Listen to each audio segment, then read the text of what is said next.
வணக்கம் உறவுகளே. இந்த உலகத்திலே 3 நபருக்கு செய்யக்கூடாத பாவம் மேபி நம்ம செஞ்சிருவோம் அன்பார்ச்சுனேட்டியாக, தெரிஞ்சோ தெரியாமலோ. யார் தெரியுமா? ஃபர்ஸ்ட் நபர், பெற்றோர்களுக்கு பாவம் செய்யக்கூடாது. அப்படியே நீங்கள் செஞ்சுருந்தீங்கன்னா சண்டிகேஸ்வரர் அப்படிங்கிற ஒருத்தவங்க இருப்பாங்க சிவன் கோயிலில்.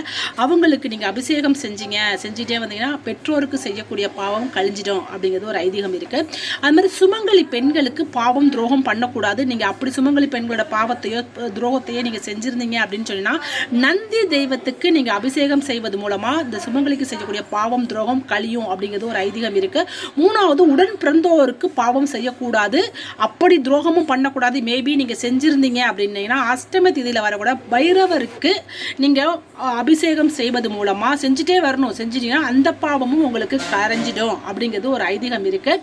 இதை நீங்கள் நோட் பண்ணிக்கங்க. செஞ்சீங்க, தெரிஞ்சோ தெரியாமலோ செஞ்சுருந்தீங்கன்னா இதை செஞ்சுவாங்க, உங்களோட பாவம் குறையும். நன்றி.